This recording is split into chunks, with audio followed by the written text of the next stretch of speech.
Donna and I tied the knot 8 years ago after graduating from college around the same time. We both landed good jobs and started saving up for our dream home right away. We don't have kids yet. I've been wanting them, but Donna just isn't interested in being a mom in any way. That's been the main issue in our marriage. We had our first encounter in college, and we've always been open to trying new things, though nothing too wild. Our bed life used to be active and regular, until about 4 months ago. What really brought us together in college was our shared love of birdwatching. We both enjoyed being outdoors, searching for new bird species. We met on a birding hike and realized we clicked. It was nice to have someone to go on adventures with who shared my interests. Our first time having closeness was in the woods, and Donna ended up loving that as her favorite spot for this. She's more of an Elle Bean or Lance Inn kind of girl, never into fancy lingerie, preferring simple underwear like Hanes. I always found her attractive with her brown hair, shoulder length, and her Mediterranean complexion. She has a perfectly round figure. I had a feeling one reason Donna wasn't keen on having kids was her fear of losing her looks. I really liked Donna's thick, dark hair. She was hesitant about shaving extra body hair because she thought it might grow back thicker. But I found it charming, and I loved her deeply. Lately, I'd been working a lot, putting in too much overtime. Donna usually got home before me, changed, and went birdwatching till sunset. She kept detailed logs of the birds she saw, even though they were usually common. She was almost obsessive about it. I'd arrive home late, exhausted, and often fell asleep on the couch while watching TV. I realized I wasn't being a good husband or companion. After a few days without closeness, I expected her to initiate, but she didn't. She seemed relieved when I didn't try to get physical. That worried me. Growing up, I had a bad temper and would lose control easily, even getting into fights. By the time I finished high school, I learned to control it. Donna didn't know about my temper, and she never did anything to push me over the edge. That's one reason I was drawn to her. My parents never brought it up to her. I adjusted my workload and schedule to have more time with Donna. I told my boss I'd taken on too much, and he understood. Now, I had to fix things with my wife. I didn't suspect her of cheating, but I knew she wasn't happy with the attention I gave her.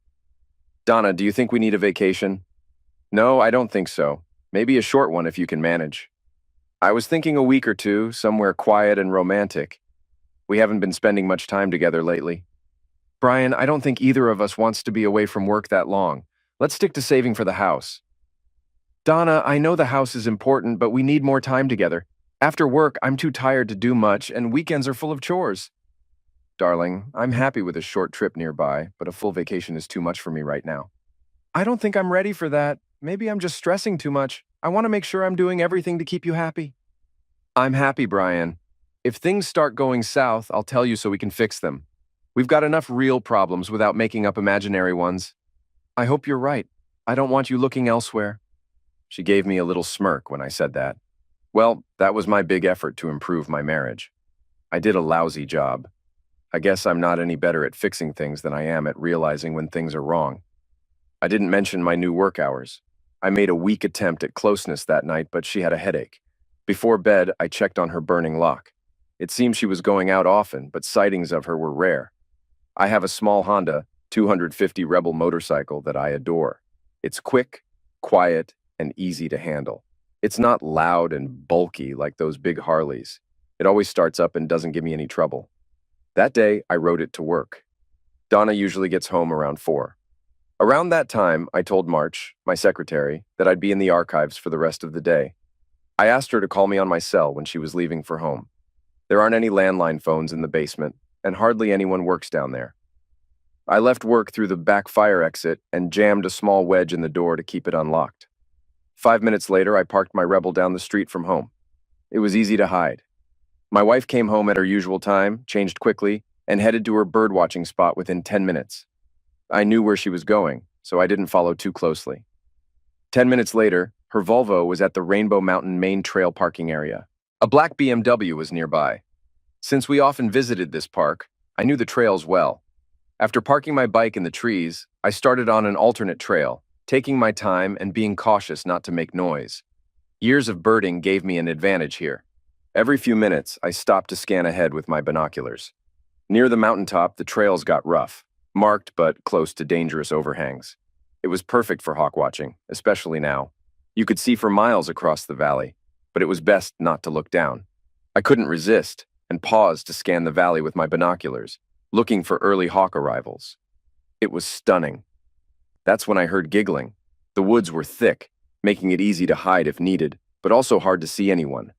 I focused on the faint sound I heard, though it wasn't constant, making it difficult to pinpoint. I moved forward slowly, being as quiet as possible and listening intently. Suddenly, a flash of yellow caught my eye. It was the lining of her vest. I settled into a comfortable spot with a good view and retrieved my spotting scope. While binoculars were useful, the scope provided a clearer image and had a built-in camera. I positioned myself higher than them, ensuring a clear view. By lying flat, I could remain concealed and watch for an extended period without getting tired. It was an isolated location, so they didn't need to be concerned about being stumbled upon unexpectedly. My wife's colleague was Clayton Mankey, who joined Donna's company half a year back. I crossed paths with him at a couple of work events. He seemed friendly, and I even found myself favorably disposed toward him. However, my sentiments toward him were shifting quickly. He had a pleasant wife, somewhat reserved yet appealing in her own way, and two young boys in elementary school. I admired his boys and hoped to have kids like them someday. Why would a man with such a perfect family be interested in messing around with my wife? He laid out a blanket while I settled in comfortably. Before long, Donna had slipped out of her jeans and underwear. Even though they were too far for me to hear clearly, I could still catch some giggles and laughter. Donna had one leg up, offering me a clear view. As she pulled her knees close to her chest, she teased him. They began having closeness. I managed to snap a couple of good pictures while he continued pleasing her. It became apparent that there was nothing romantic or loving about their actions. It felt more like watching animals mate. As the shock wore off, anger began to build inside me. Instead of rushing down there in a fit of rage, I forced myself to endure it, unsure of what to do next. He didn't take long to finish, and after lying on the blanket for a few minutes, my wife gave her coworker BJ. There was a bit more laughter, and they began dressing. The whole thing took less than an hour. Donna gave him a peck on the cheek, not like a lover, but more like a husband. He packed up the blanket while she started walking away. It seemed they thought it best to arrive and leave separately. I was out of sight, and she didn't notice me lying there. Quickly, I gathered my things and followed her down the path, keeping enough distance so she wouldn't spot me. I stopped at the overlook on Hawk Mountain, a flat rock jutting over the valley. It was a beautiful spot, but risky. As I gazed out with binoculars, Clayton appeared walking down the path. Though I was seething inside, I remained outwardly calm. "What are you looking at?" he asked. "It's a red-tailed hawk feeding its babies atop that pine tree," I replied, pointing. He glanced over but couldn't see anything. "Which tree?" he inquired. "That one, filled with pine cones," I gestured. "I still can't spot it," he said, moving closer to the edge. Then, turning to me, he asked, "Haven't we met before?" "Yes, we have. I'm Brian Powers, Donna's husband," I answered. His eyes widened, and his last words were, "Oh crap," as I gently nudged him over the edge. Time seemed to slow as he fell, though it was only about 4 or 5 seconds. Looking down, I saw my phone ringing. Clay lay motionless, his leg twisted unnaturally. I observed him for a moment, intrigued, as I answered the call. "Hi, March. What's up?" "I'm heading out now. Will you still be downstairs?" "No, I'm almost done. I'll be back up in about 10 minutes. "All right, I left 2 letters on your desk for you to sign. They need to be sent out first thing tomorrow morning." "No problem. Thanks, March. See you tomorrow." It took me longer than expected to return to the office, but it didn't matter since March had already left. I signed one of the letters she left. Before heading home, I changed out of my hiking shoes into Oxfords, tossing the boots in a dumpster a few blocks away. Donna was surprised to see me home early. They discovered Clayton's body the next day. It made the evening news, and Donna was upset by it. He didn't show up for work today. People were speculating if he was sick, but his wife mentioned he didn't come home yesterday. Why was he up on Rainbow Mountain? Was he into bird watching or something? Donna hesitated. "I don't think so." "Did you go up there after work yesterday?" She paused. "No, not yesterday. I had some laundry to do." "I wonder if anyone saw anything. It's usually quiet up there during the week." "Well, I suppose I should dig out the black suit." Donna shot me a quick glare, seeming upset that I was being a bit casual about Clayton's death. "Sorry, honey, I know you and Clayton work together. I didn't mean to make light of his passing." That night, I noticed her quietly crying after we went to bed, but I didn't say anything. 2 days later, I was approached at work. "Hi, I'm Detective Felix Green. Do you have a moment to answer some questions? Sure, what can I do for you? Did you know Clayton Mankey? We worked at the same place, but we weren't close. Just met him at a few work events. Is this about his accident on Rainbow Mountain? We're trying to wrap things up. Your wife and Mr. Mankey were friends, and we want to ensure there's no issue there. What relationship? They worked together, that's all. Your wife told us this morning she was with Clayton on Rainbow Mountain just before his accident. That's not possible. She told me she was home doing laundry. It seems your wife has been seeing Clayton for over 3 months. Hold on. Don't go making accusations about my wife. That's not right. I'm not accusing. Your wife shared this with us today. As for details, I can't discuss those with you. That's something new, and you and your wife will have to figure it out, said the detective. Are you trying to make a point or just get me riled up? Relax, Mr. Powers. We're not trying to upset you. We talked to your secretary, March Schumann, earlier, and she mentioned you spent most of Tuesday afternoon in the basement sorting through archive files, he continued. Not most of the afternoon, just about 2 hours or less, I clarified. I was in my office the rest of the time. I left early, around 5:30 or 6. The guard downstairs said you signed out around 5:45, the detective said. Sounds about right. I wasn't keeping track of time. I just wanted to get home to my wife, I replied. Your wife said you got home around 6. It only takes about 10 minutes to get there, the detective said. Did she mention I was there the rest of the evening? I asked. Relax, Mr. Powers. Everything's okay. We're just checking some details to make sure nothing's overlooked, the detective reassured him. You really didn't know about your wife and Clayton Mankey's relationship, did you? The detective inquired. No, but I'm sure it'll be a big topic at dinner tonight. Felix Green gave me his card, excused himself, and left quietly. I was furious. I swear smoke was coming out of my ears. Of course, I knew what Detective Green told me, but hearing it from someone else was maddening. I tossed my stapler across the room as March walked in. Brian, I hope I didn't mess up, she said worriedly. Nah, you're good, March. I appreciate you answering their questions honestly, I replied. No worries, boss. I got you covered if you need time off, she assured me. Thanks, March. I might need a few days off, I said. I didn't plan on fixing things with Donna. I just wanted to end the marriage smoothly. Thankfully, we didn't have kids, and we rented our house. Although I once wanted kids badly, now I was relieved Donna said no. It wasn't even 3 o'clock, but I packed up and left. March understood as I left. We had $75,000 in our house account. I withdrew $63,000 and headed to the GM dealer down the street.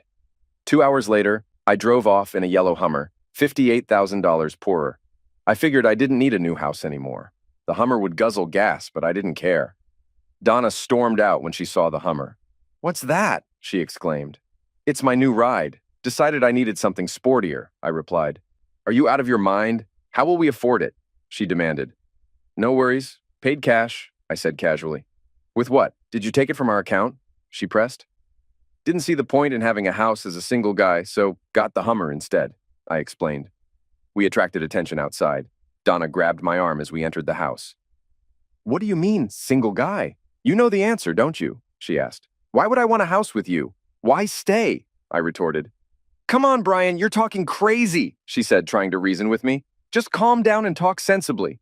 All right, dear. Detective Green came by today and spilled the beans about your thing with Clayton Mankey. You were with him on Rainbow Mountain yesterday, yet you said you were home doing laundry. Care to explain? I didn't want to upset you. Clayton and his wife were having issues, and since he was new here, he didn't have anyone to turn to. I was just lending him an ear. Why not meet at Denny's or Starbucks instead? Why Rainbow Mountain? Clay was emotional and didn't want to break down in public. I went for coffee. Donna sat there quietly, waiting for my next move. Felt like a game. I was ticked off she was playing along. It's all nonsense, and you know it. I'm hurt that you think so little of me to try something like this.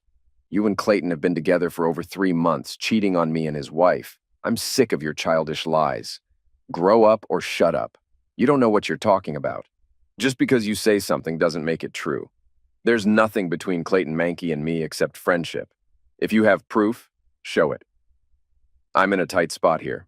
I have pictures, good ones. But if I show them, I'd have to admit I was on Rainbow Mountain when Clay died. I can't do that. I'm trying to think fast, but it's tough. I'm sweating with anger, fists clenched, veins bulging. I have some nice pictures, Donna. Would that be proof enough? Pictures of what? Where? Pictures of you two having closeness in a motel room, I said desperately. Huh? That proves you're lying. Donna froze, realizing what she had admitted. In her attempt to prove me wrong, she slipped up. She didn't finish her sentence. Her eyes glared, her lip quivered with anger. She hated losing. You are son of a witch. I'm done talking about this, and you're not divorcing me. You can sleep in your fancy truck because you won't be in my bed anytime soon? Maybe never. Fix your own dinner and leave me alone. Are we still going to the funeral together tomorrow? Forget it. It was a weird funeral because Clayton and his wife, Emily, weren't from around here. I don't know why she chose to bury him here instead of their hometown. Maybe she was upset about how he died and didn't want to explain it to their folks. Most of the folks there were from Donna and Clayton's office. After the service, people went by to give their condolences to the widow. When we got there, Emily sent the boys to a friend. Donna reached out her hand, but Emily stared her down. You've got some nerve showing your face here, you homewrecker. You wrecked my marriage, tore apart my family, and now you have the guts to come here and gloat. If I ever see you again, I'll tear you apart. You can count on that. Donna was speechless. She didn't know what to do. She started to say something, but changed her mind and walked back to the car. Some people nearby heard the whole thing. I looked at Emily as she watched Donna walk away. She was filled with hate. I'm sorry if she did anything to upset you. I'm sure it wasn't on purpose. Grow up. She cheated on you and you're defending her. What kind of man are you? Go comfort your cheating wife. You were just getting on my nerves, and I don't need that right now. I nodded slightly and headed back to the car. Donna stayed quiet during the ride home, but once we reached the house, she let it all out.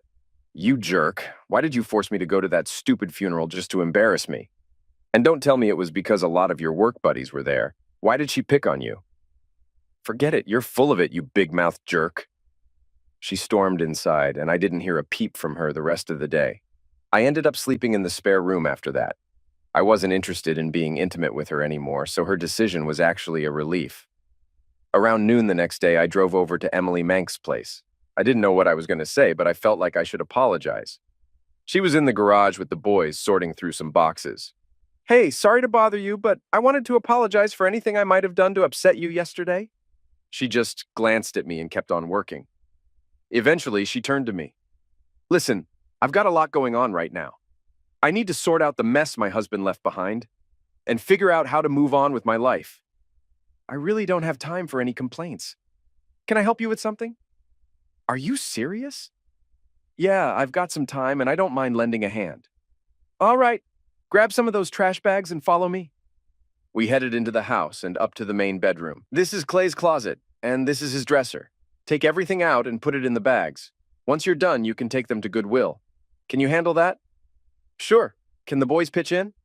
Josh, Terry, this is Mr. Powers. Help him put your dad's stuff in the bag so we can get rid of it. Okay. Both boys shook my hand. Josh looked about 8, and Terry seemed around 6. They were both great kids that I would have loved to have. It didn't take long, and the boys and I were carrying the bags of clothes and shoes down to the Hummer. I dropped them off downtown and returned to the house. Now what? It's okay, Mr. Powers. You don't have to do anything more. You shouldn't feel obligated because of what your wife did. Do you know exactly what happened, or is it mostly guesswork? A bit of both, but I'd rather not talk about it in front of the boys. Can we discuss it later? Come by tomorrow. I need to clear out the basement and garage. If you don't mind helping while we talk, the boys have a play date with some friends from school. That sounds good, but I'll miss having the boys around. As I drove off, I felt somewhat relieved. I felt remorseful for ending Emily's husband, but I believe he deserved it. I think Emily felt the same way. I had no clue what to do about Donna. I couldn't understand why she was resisting the divorce. My wife was cooking chili when I arrived home. I thought I'd try to get her to open up a bit before dinner. Donna, given what's happened lately, do you think it might be better if we considered separating? No, not really.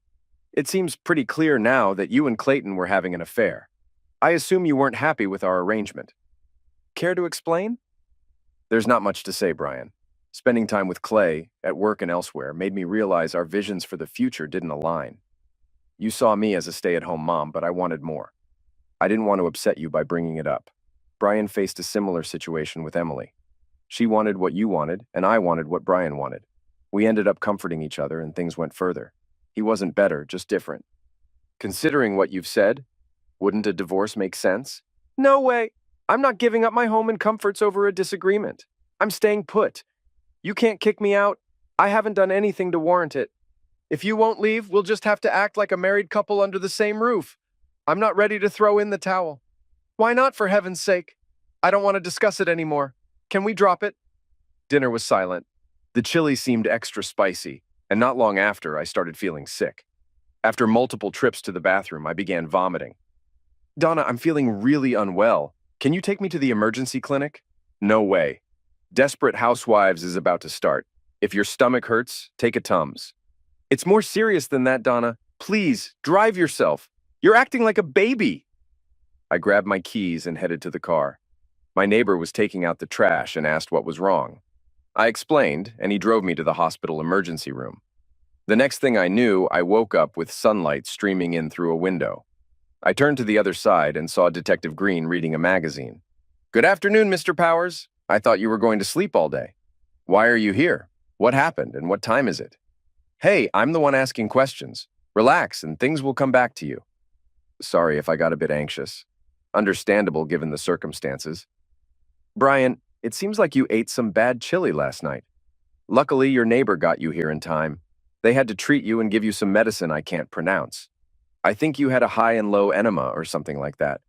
What was it? They gave me the fancy name, but it was basically rat poison. That woman, what did she say?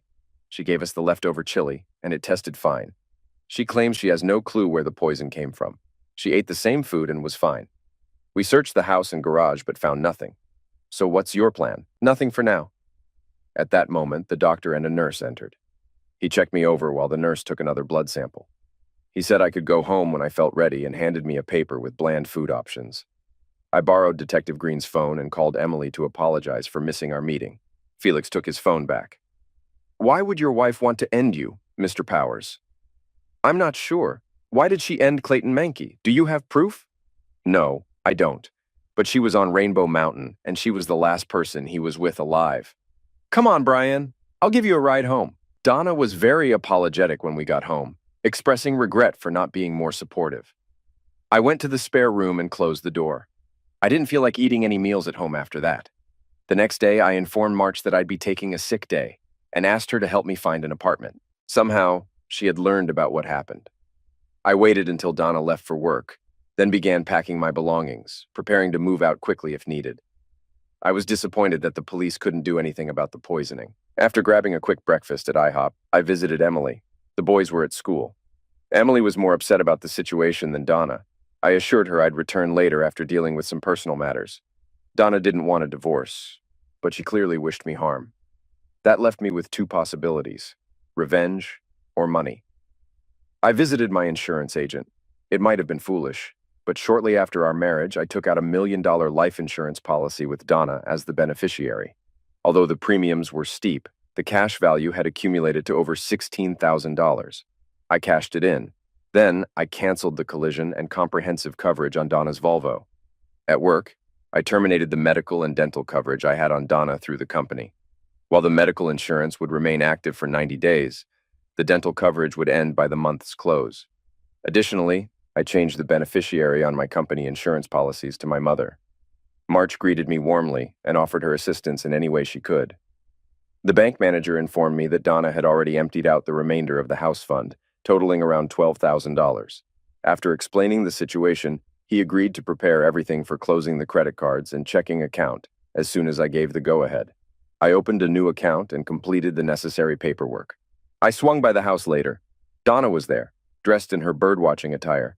We exchanged pleasantries but kept it cordial, not overly affectionate. She mentioned she was heading up to Rainbow Mountain for some birdwatching and relaxation. It felt like a setup, but I played along. After she left, I set off on my motorcycle, the Rebel.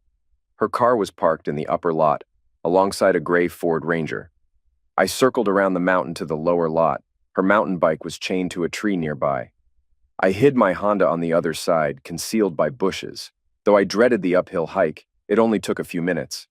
From behind a rock outcropping, I observed Donna conversing with a man carrying a small tool. It was a unique tool. She handed him a photograph and a business-sized envelope. After examining the picture, he opened the envelope and counted a substantial amount of cash. They shook hands, and Donna hurriedly walked toward my direction. I quickly ducked behind a ledge and waited until she passed. The man crouched down behind the rocks, keeping an eye on the trail from the parking lot. He was waiting for something, and I had a pretty good idea what it was. Donna anticipated me following her, assuming I'd approach from the lot where she parked her car. Going back down the hiking path was quicker than the uphill climb. When I reached the bottom, her bike was missing. I took my Honda and headed to the upper lot. The Ford was unlocked, and there was a jogging outfit on the front seat. I grabbed the registration from the glove box, a pack of matches from the center console, and the jogging pants. I twisted the pants tightly and dipped them into the Honda's gas tank. After soaking both ends, I stuffed the pants into the truck's gas tank, lit the end, and hurried away. About halfway down the mountain, I heard the explosion. I hope she paid him enough to cover that mess. I might have broken a few traffic rules rushing home, but I had to take some back roads to avoid running into Donna. After parking the motorcycle behind the garage, I grabbed the lawn fertilizer spreader and began pushing it back and forth across the lawn. There was nothing in it, but Donna didn't know that. A few minutes later, my wife drove down the street and spotted me. She looked disappointed. Not waiting for her to speak, I jumped in first. "Hey, where's the Volvo? You left in the car and came back on the bike. What's going on?" She stumbled over her words, then her phone rang. Turning away to answer it, I couldn't catch the conversation, but whoever was on the line sounded excited. "Brian, I left the Volvo up on the mountain and decided to bike home for some exercise.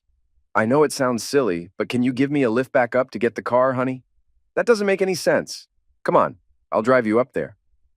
She stayed quiet during the drive to retrieve her car, fidgeting with her fingers on her lap. She seemed really worried about something. As we approached the mountain road, we saw several fire trucks heading up.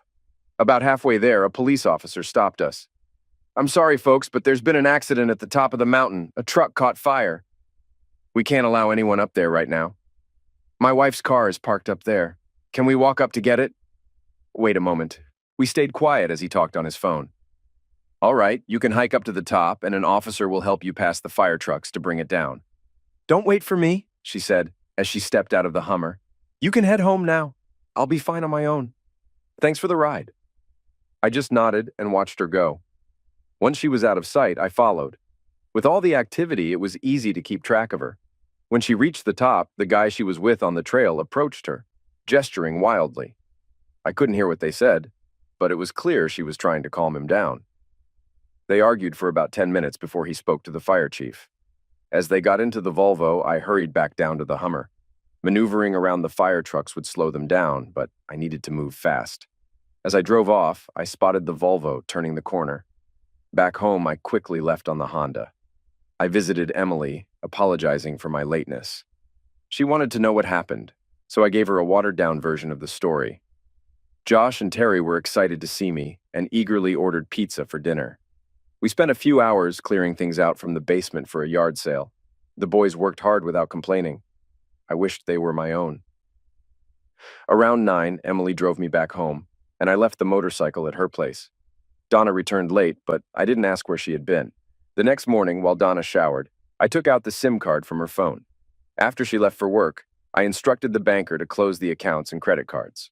I canceled her phone service, paying a $200 fee. By the end of the day, the landline, DSL, and cable TV would be disconnected. I informed the landlord of my sudden move-out and let him keep the deposits as compensation. I informed him that my wife might continue staying there, so he should reach out to her regarding a new rental agreement. The water and electricity would be shut off by the end of the week. Loading my stuff into the Hummer didn't take long, and soon I was headed to the apartment March had found. A note from March at the new place mentioned that Detective Green wanted me to give him a call. I went to the station and located his office. "Well, look who's still kicking, Mr. Powers." "What's that supposed to mean?" Felix Green chuckled, seeming to find amusement in my situation. "Do you happen to know a guy named Bobby Terrell?" I can honestly say I've never crossed paths with him. I pulled out the registration from the Ford and handed it to him. Glancing at the document, he remarked, "Quite intriguing," doing a poor impression of Charlie Chan. We both shared a laugh. "Mr. Terrell and your wife have been chatting on the phone quite a bit lately. She called him 6 times, and he called her 4 times in the past week. Additionally, your wife withdrew $12,000 from a savings account 3 days ago. Bobby Terrell is a former convict known for his violent tendencies. We've been keeping tabs on him, so When we noticed this connection, it caught our attention. Any reason why your wife might want you out of the picture, Mr. Powers? There was, until I canceled a $1 million life insurance policy yesterday morning. Doesn't she know you canceled it? I doubt it. Bobby's skilled at his job, and I'm impressed with how you handled the situation. He's probably been compensated already, but I'm not sure if he'll still pursue the contract without his truck. Just wanted to give you a heads up that we've had a chat with him. I made it clear to him that if anything happens to you soon, he'll be apprehended immediately. Needless to say, he wasn't too thrilled about the attention. We also suggested he take a break for a while. Not sure if that'll deter your wife, though. I've left the house, not sure what more I can do. Felix reclined in his chair. I reckon there's still something you ain't telling me, Brian. The pieces ain't fitting right. Just keep an eye out. I went straight to see Emily. She agreed to grab lunch, and I was relieved she enjoyed sushi. I tried to fill her in on the situation, but I was being vague. There was plenty I wanted to spill, but couldn't. She shot me a few curious glances, and instead of clarifying, I changed the topic. Lunch dragged on. She easily persuaded me to come over for dinner that night. I apologized for being all over the place, and she just chuckled it off. I felt at ease with her. The next morning, I felt ready to return to work. I had a blast the previous night with Josh and Terry. Emily and I had a big weekend planned, and I was excited about it. A funny thing, I didn't miss Donna at all. In fact, I was relieved not to have to deal with her anymore. It was just a quick drive to work, and I had a grin plastered on my face as I hopped into the Hummer. Things were looking up. The big rig picked up speed smoothly, but as I started down the first hill, something felt off. The brakes weren't responding. I've seen movies where this happens, and I always thought the drivers were dumb for not stopping the car. I reached to turn the key off, but it wouldn't budge because it was in gear. You gotta be in park to turn the key off. The Hummer sped up. I calmly moved the gear lever from drive to low, causing a jolt, but it continued gaining speed. Traffic and cross streets were approaching quickly. I was going even faster now. On the left, there was a cemetery with a grassy slope rising from the street. I aimed for it and pulled the handbrake simultaneously. The Hummer spun 180 degrees and flipped over as it hit the slope. Everything went dark. For the second time in a month, I woke up in a hospital room. I heard myself moan and sensed commotion around me. A nurse quickly examined me, and there was a lot of pain. While I appreciated the attention, I also wished everyone would leave me alone. It was all so confusing. Finally, a doctor arrived, and I struggled to open my eyes. Among the flurry of white coats, I saw Emily at the end of the bed, which made me feel better. After some adjustments and checks, exhaustion overcame me. The next time I woke up, the room was quiet. I tried to avoid making noise to avoid disturbing the calmness. Slowly, I opened my eyes and saw Emily asleep in a chair beside the bed. My body hurt all over. I whispered to her, "Hey, are you awake?" She looked up and smiled, joking that she was dreaming. She thanked me for being there. "No problem," I said, closing my eyes and drifting off to sleep again. In the morning, I woke up feeling normal, but still in pain. There was a full medical team in the room, but Emily wasn't there, which surprised me. The doctors had a bunch of questions about my pain and vision, but there was no one around to answer mine. I asked about Donna, who had come to the hospital to sign admission forms, but hadn't been seen since. I remained unconscious in the hospital for 2 days before waking up. Emily visited every day, and Detective Green checked on me regularly. I had several injuries, including a concussion, broken collarbone, broken left arm, and 3 broken ribs, but thankfully, nothing life-threatening. The doctors were most concerned about my 2-day unconsciousness. I was starving, and managed to get some soup brought to me. Felix arrived later. "I thought you were keeping an eye on things," I said. "Sorry, we didn't anticipate this. Any idea what happened?" "Well, someone cut the brake lines on the Hummer and disabled the airbags. I went through the windshield and the seatbelt broke 3 ribs as I was thrown out. Luckily, there wasn't a fire, but the Hummer's totaled. Honestly, I never liked it much anyway." "Speaking of Donna, any idea where she is?" "She signed the hospital forms, but I haven't seen her since before the accident. I tried calling her, but her phone's not working." She wasn't too thrilled about it. After finishing all the paperwork, a cop escorted her home. I asked if she wanted to see you, but she said it wasn't necessary. "Well, it seems like you've seen her since I did. Did she leave town?" "We went to the house and looked around. Her purse was there with a lot of cash, nearly $8,000. She left behind her driver's license, credit cards, and personal stuff. It doesn't seem like she'd leave town without taking anything. We think she's just missing." "Any clue how the Hummer got messed up?" "We're clueless." "Bobby Terrell?" "Nope. Believe it or not, Bobby Terrell was in a hospital in Philly. A couple of guys took him there and made it clear they didn't want anything bad happening to you. Anyone you know in Philly, Brian? Damn, Felix, I don't know anyone in Philly, really. I have no idea who you're talking about. I believe you. Gotta go now. If you need anything, just ask. How about a guard at the door? We chuckled a bit. As Felix left, Emily walked in.